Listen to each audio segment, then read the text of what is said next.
Neuroplasticity. జాగ్రత్త వినండి, ఈ టర్మ్ చాలా ఇంపార్టెంట్. ఎందుకంటే ఇది మన బ్రెయిన్స్లో స్వతహాగా ఉండే అద్భుతమైన పవర్ అనమాట.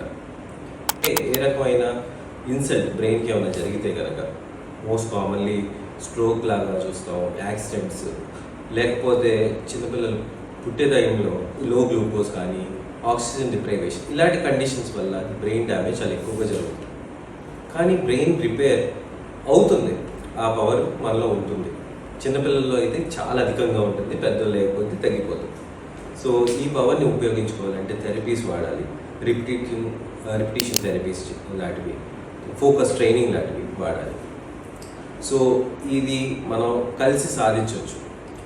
సోలాసిటీ గుర్తుపెట్టుకోండి ఈ టర్మ్ని, ఎందుకంటే దీని గురించి మనం ఎక్కువగా మాట్లాడతాం వచ్చే సిరీస్లో. అన్ని లాంగ్వేజెస్లో ఉంటుంది, Hindi, English and Telugu. So please do follow.